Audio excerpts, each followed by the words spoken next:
This episode brought to you by Stamps.com. Why go to the store to get stamps when you can have them printed right at home for your convenience? Also brought to you by DoorDash, the app that brings you food you're craving right now, right to your door.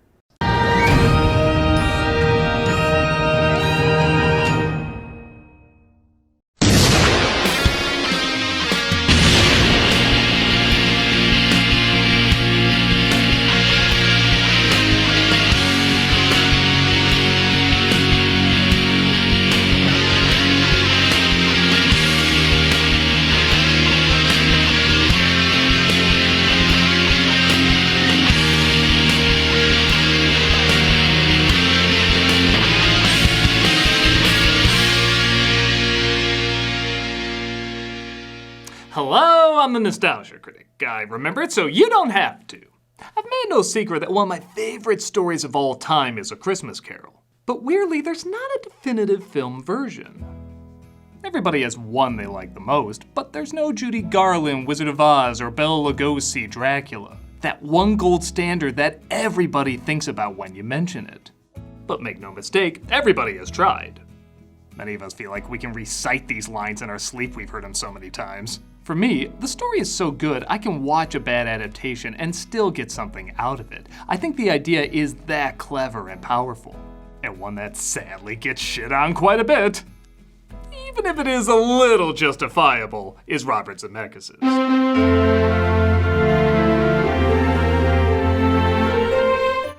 Oh, Zemeckis. The 2000s are doing you hard, aren't they? With his over-reliance on CG effects to a point where he created a motion capture studio thinking this was the future of film. You can't blame him for being excited about what he thought was a new way of storytelling. But while 3D animation has found a groove that audiences like, while still leaving room to experiment that artists like, Zemeckis kept his one style that was becoming very dated very fast. Christmas Carol was the last of these films he directed, and everybody was ready to hate it. It looked like every other Christmas Carol that had been done before it, just with Beowulf graffitied all over it. With Jim Carrey in the lead role, the advertising was trying to be as over-the-top and literally in your face as it could be. The ghosts of Christmas past, present, and future. And while yes, there are some moments like that, the film does actually have some subtleties, clever ideas, and even a few of my favorite moments in any Christmas Carol. In fact, the surprising problem wasn't how goofy and lighthearted it was, but rather how relentlessly dark it was. Almost like Zemeckis knew people thought it was going to be silly, so he borrowed a few pages from Hellraiser's script. I of course love a dark as hell Christmas Carol, but it needs to balance out and actually have me appreciate, Christmas. While it's very clear and balanced mucks that up along with some other seemingly obvious problems, I will admit I do kind of have a soft spot for it. That's the word, yeah, sure, well, we'll go with that. It doesn't all work in the end, but the scenes that do, I think, are worth checking out for any Christmas Carol stan like myself. So, let's take a closer look. This is Robert Zemeckis' 2009's Robert Zemeckis' A Christmas Carol. Well, the film wants to throw you in hell right away. This opening of Marley dead and this creepy as shit Undertaker asking for a tip is enough to make anyone say fa la la la la la la la. And knowing some of the awkward animation in this, maybe he was supposed to look cute, I don't know. Making up the debt by taking the coins off Marley's eyes is a nice twisted touch, as the film almost says, alright, Christmas. We gotta work in some of that imagery here before we focus on environment on par with a dirty coffin. Merry Christmas, Uncle. Humbug. Years pass and we see Scrooge, played like I said before by Jim Carrey, talking to his nephew Fred, played by Colin Firth. What reason have you to be merry? You're poor enough. What right have you to be so dismal? You're rich enough. So Cary is alright as Scrooge. For as cartoony as both his design and the advertising was, I like he is nowhere near the most over-the-top Scrooge I've seen. Finney, Grammer, even sometimes Kane I associate as being more over-the-top than Cary. He's actually much more reserved than you would imagine in this role. Okay, I'm not gonna say subtle, but for all the flashy camera work and whooshing through whatever to show off, these opening scenes can just rely on the acting alone. I were to dock you £0.50 for it, you'd think yourself ill-used. Yet you don't think me ill-used when I pay a day's wages for no work. The issue is, Cary is surrounded by actors who would make a much better Scrooge. Colin Firth, Gary Oldman, even Bob Hoskins. Oh my god, imagine Bob Hoskins as Scrooge. Okay, he's not the right age or weight, but I don't know, do what they did with Cary with him, change the image. Isn't that the whole idea of this animation? Because when these guys are acting, they're doing just that, acting. Cary has to act, do an old man voice, and a British accent. Which again is okay, but it's just another filter he has to work through, on top of this half-real, half-not animation filter. Again, he's really not bad, but it is distracting when his entire supporting cast is much easier to find believable. Good afternoon. I want nothing from you. I ask nothing of you. Why can't we be friends? Good afternoon. Truth be told, I would have thought he'd be a better Bob Cratchit. I honestly think he could have knocked that role out of the park. Just imagine the Majestic, but not painfully trying for an Oscar. Don't be cross, Uncle. What else can I be when I live in such a world of fools as this? And yeah, I've talked about rotoscope and motion capture animation a lot in this series. It's honestly hard to remember what I've said without repeating myself. All I'll say this time around is, I think it looks better when it's hand-drawn. Because that's taking the complexities of human movement and reducing it down to a line. How much of a human being can you capture with something as simple as a drawn line? It's interesting to experiment with and look at. This is trying to take all the complex movement, lighting, and textures of real life and make it look like the complex movement, lighting, and textures of real life. I don't know, I think I would have liked it better if they did it more like a painting. That would have been something a lot newer and challenged the eye much more. As is, it's basically Polar Express remastered. And you can hear my pros and cons on that in the other review. Be here all the earlier the next morning. So, okay, you know the drill. Scrooge gives Bob Cratchit, played by Gary Oldman, the day off, which causes him to celebrate in this strange way. Did you like the way they animated the face of one of Shrek's babies onto him? Da-da! Why does everything seem to happen to me? Scrooge sees the face of Marley on his door, and again, give the film credit, it really does take time to build up the suspense. Maybe a little too long.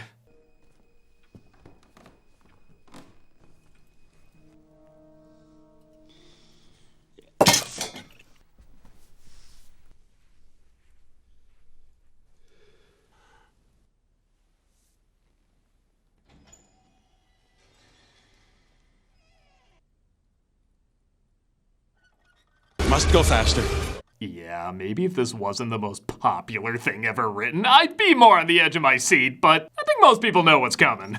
It's all still a hand. Jacob Marley enters the room, also played by Gary Oldman.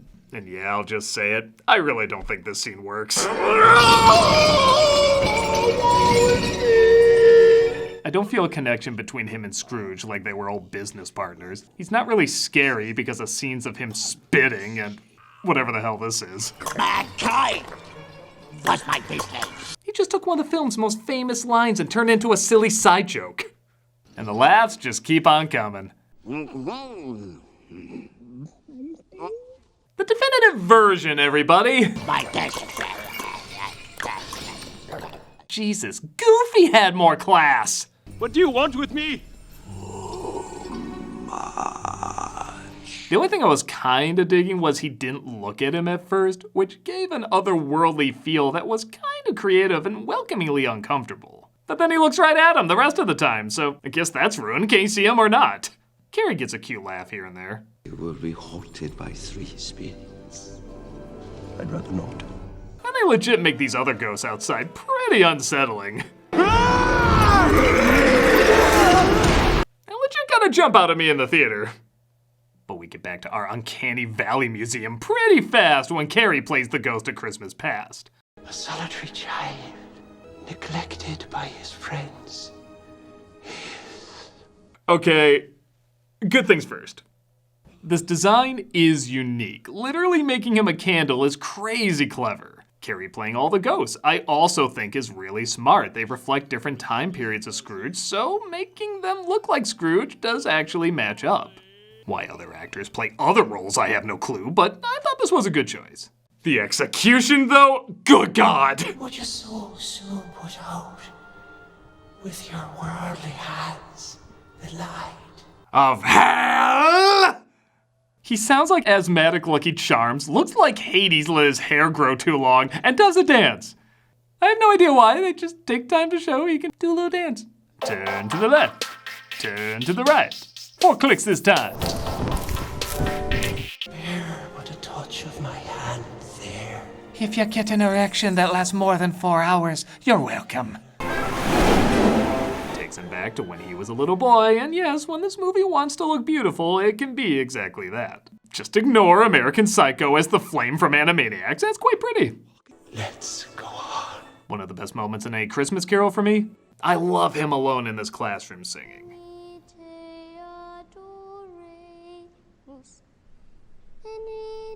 The animation, the camera work, the lighting, all of it's both really soothing and kind of unsettling. I think it's one of the few moments where the Uncanny Valley actually adds to the uncomfortable feel.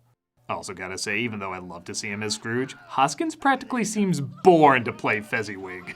Yes, homie lads! No more work tonight! It's Christmas Eve! He hasn't been this happy since he heard Mario Brothers wasn't getting a sequel. But I'm sorry, what the hell's going on here?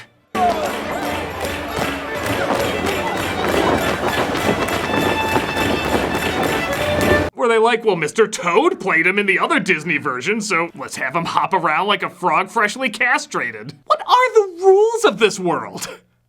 He meets up with... I just realized I don't think they ever give her name in this version. And even though the romance between them is usually rushed in the story, this one still flies by too quick. Again, even Daisy at least gets a line in the Mickey one. Which, wait a minute, just realized she's gonna date his nephew after him? Damn, bitch, that's vengeance. Another idol has replaced me. It does lead to this nice touch with the candle I'll admit I missed before, and arguably my favorite over-the-top Scrooge read. Cary's been okay as Scrooge, but something about the way he says this line just cracks me up. When it was made, you were another man.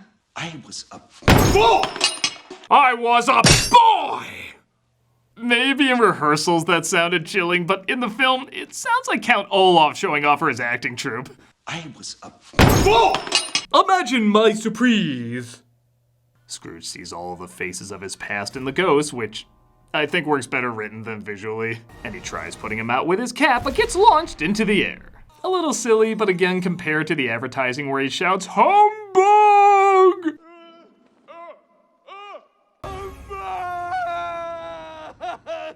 I can't say it's that bad. Oh, I had a dream. I ruined 2 Christmas classics. Nope, just 1.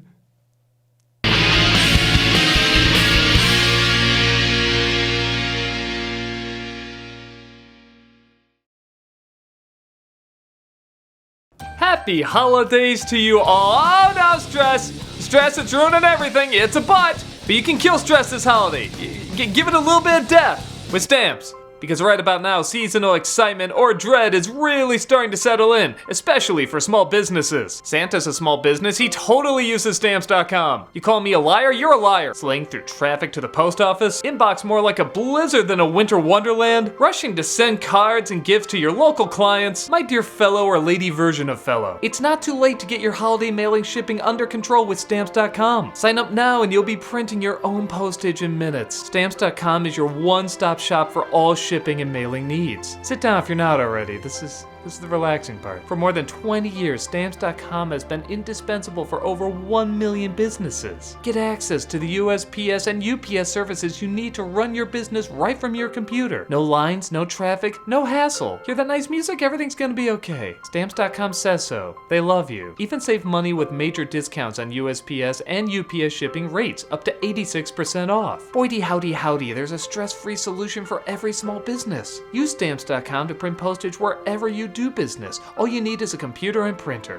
And if you need a package pickup, you can easily schedule it through your Stamps.com dashboard. Rates are constantly changing, consarn it. With Stamps.com's Switch and Save feature, you can easily compare carriers and rates, so you know you're getting the best deal every time. And my adorable viewer, if you're running an online store, Stamps.com works seamlessly with all the major shopping carts and marketplaces. Remember when there was an explosion earlier? That's gone now because of Stamps. Say thanks, it doesn't matter, you're welcome either way. This holiday season, trade late nights for silent nights and get started with Stamps.com today. Sign up at Stamps.com/nostalgia for a special offer that includes a 4-week free trial, plus free postage, and a free digital scale. No long-term commitments or contracts. Just go to Stamps.com/nostalgia. Boy, this holiday season's gonna be great. Wait, did you remember to order food? No! What's happening? You forgot that? You need to eat! You fool! You foolish fool! There's only one logical solution, and it better have soothing music! DoorDash. Yeah, wow, look, everything's nice now. You better get the thing I'm talking about. Whether last-minute school supplies, impromptu dinner, or fresh flowers for that special occasion, with DoorDash, there is a neighborhood of good in every order. Sing this next part with me. Along with the restaurants you love, you can now get groceries and other essential items delivered with DoorDash. Get drinks, snacks, and other household items in under an hour. Ho ho ho ho, I hear laughing in the middle of an ad makes people relaxed. Every time you place an order for pickup or delivery, you're setting off a chain reaction that helps give back to the people who make your neighborhood unique. Hey, you're people, so why not help them out? You stinker. With over 300,000 partners, you can support your neighborhood go-tos or choose from your favorite national restaurants like Popeyes, Chipotle, and Cheesecake Factory. With DoorDash, you're not just getting the things you love, but supporting the community you love too. From the stores and restaurants to the Dashers driving around, each purchase provides a new opportunity for everyone involved because with DoorDash, there's a neighborhood of good in every order. And now, the special offer part, right after this. Okay, for a limited time, our viewers can get 50% off up to a $20 value and 0 delivery fees when you download the DoorDash app and enter the code CRITIC. That's 50% off up to a $20 value and 0 delivery fees when you download the DoorDash app in the App Store and enter the code CRITIC. Darn it in the cheeks, I just gotta say it one more time. Don't forget, that's code CRITIC for 50% off up to a $20 value and 0 delivery fees with DoorDash. Subject to change, terms apply. The read is over. You can stop the music. Okay, it's a little weird without. Turn it back on. That's nice.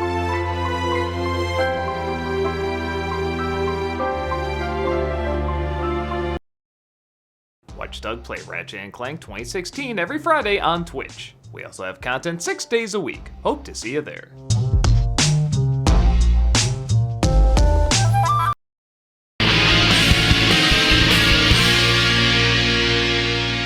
Scrooge is approached by the ghost of Christmas Present, who's pretty much Fat Bastard and Jesus on nitrous oxide.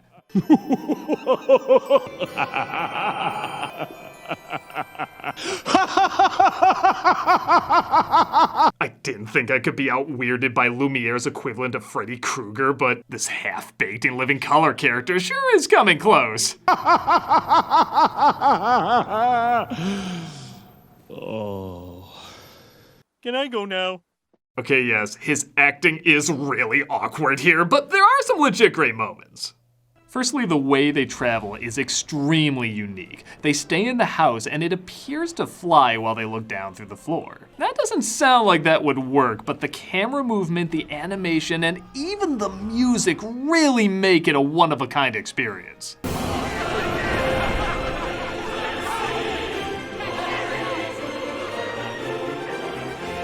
Another one of my favorite all-time Christmas Carol moments was experiencing this in IMAX and 3D. I'm really not kidding when I say it looked phenomenal. If they ever re-released it that way again, I'd see it opening night. The moment really was that good. When it's a dramatic moment, Cary does this character okay. Their deeds of ill will and selfishness at our age. Charge their doings to them, not us. And again, I love feeding into the idea that these ghosts are kind of versions of him when he literally turns into him saying his own lines back to him. If he is to die, he had better Do it and decrease the surplus population. Everything else is pretty by the numbers. The Cratchits are poor but happy, Tiny Tim looks sickly but hopeful, and everyone at Fred's party makes fun of Scrooge. They're not bad scenes, they're just what we've seen in a million other versions. But here's something new that's pretty insane. The ghost starts to fade and he shows Scrooge the forgotten children of man, ignorance and want. Okay, that's in the original, but it is not in this crazy-ass way. Are there no prisons? Are there no workhouses? This is a scene from Krampus, or a horror film parody of A Christmas Carol. Yeah, I think I just gave him their next one. Okay, Billy, you can stop hiding under the sea. Christmas Carol can't be scary longer than— What issues are you working through, Zemeckis? Na-na-na-na-na. Oh, but don't worry, the scary part of the film starts now. Right? Wasn't this so well balanced out? Cary plays the third ghost as well, which is kind of pointless seeing how he's just a shadow, but whatever, it's not a big deal. But as I know a lot of critics have pointed out, we get a totally pointless action sequence. He suddenly starts chasing him for a good long while just to show off some flashy effects that now look like a Christmas version of Dead by Daylight. This goes on for 5 minutes, and none of it is needed at all. You literally could cut it and miss nothing. Watch. The night is waning fast. It's precious time to me. Lead on, spirit.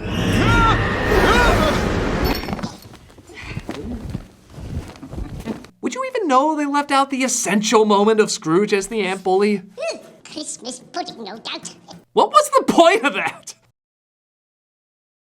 I'm gonna say you took him down while he was lying there. Luckily, when the story returns, it does get back to form. Much of Christmas futures as you've seen in other versions, but we are given by far the best scene in the entire movie and easily one of the best moments of any Christmas Carol. Mother, please don't be great. When it's revealed that Tiny Tim did in fact die, Cratchit tries to keep it together and walks away from his family. He stops right in front of Scrooge, having no idea he's there, and lets out all his unfiltered sadness. Holy shit, is that brilliant!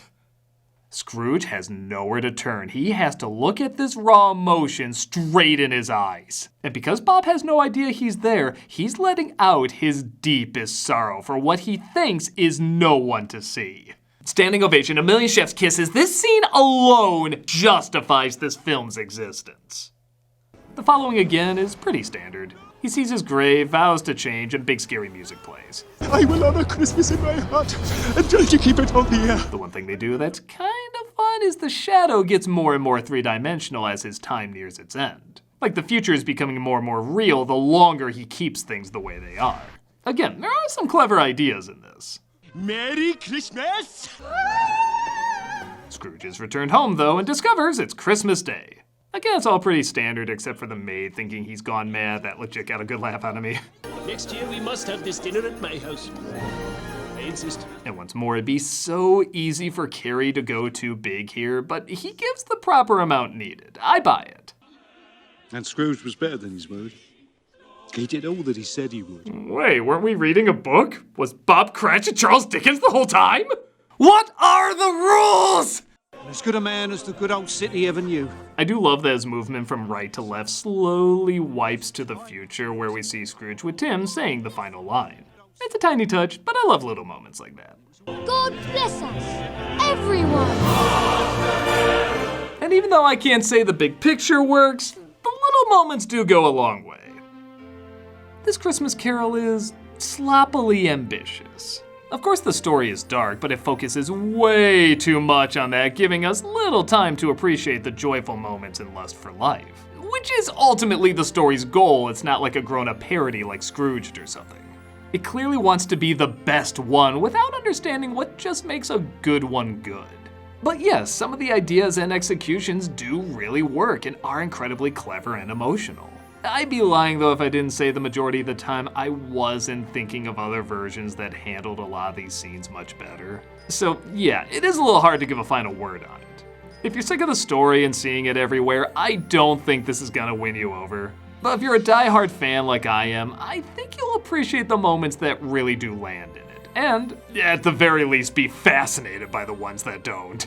Yes, it's awkward, but if you know the story so well you don't mind sitting through a bit of that, you just might find enough special moments. I'm the Nostalgia Critic guy, remember it so you don't have to.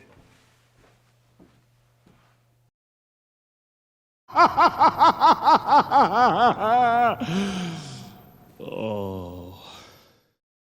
It's Cameo for Charity, and this month we're doing Toys for Tots. So if you want a video of me saying happy birthday, Merry Christmas, congrats, or whatever, go ahead and click on the link below and know you'll be giving to a good cause. With that said, I usually do Toys for Tots for December, and part of that is because of this funny story that happened when we were shooting the review of Christmas with the Cranks. I share it every year, and this year is going to be no different.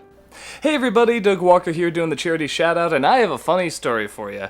When we were shooting this review, we were outside about to shoot a scene with Nostalgia Critic and Santa Christ, and this car pulls up, and they pull right into our parking spot, and we don't recognize the people, and they get out, and we say, "Can we help you?" And they say, Toys for Tots. I drop it off Toys for Tots. No, we're not Toys for Tots. And they're looking at us like, are you sure? And we said, yeah, we're sure. Why would we know where Toys for Tots are? And they said, well, cause you got a guy dressed like Santa Claus there. Oh, no. Unrelated, amazing. Totally unrelated. So, bizarrely enough, they were driving around looking for Toys for Tots, and we happened to come outside with a guy dressed as Santa Claus. What are the chances? And I took it as a sign. There you go. So click on the link in the description, get a cameo from me, and be giving to a wonderful organization. Donate to Toys for Tots. Yes, They're it's a awesome. good organization. Santa Christ approves.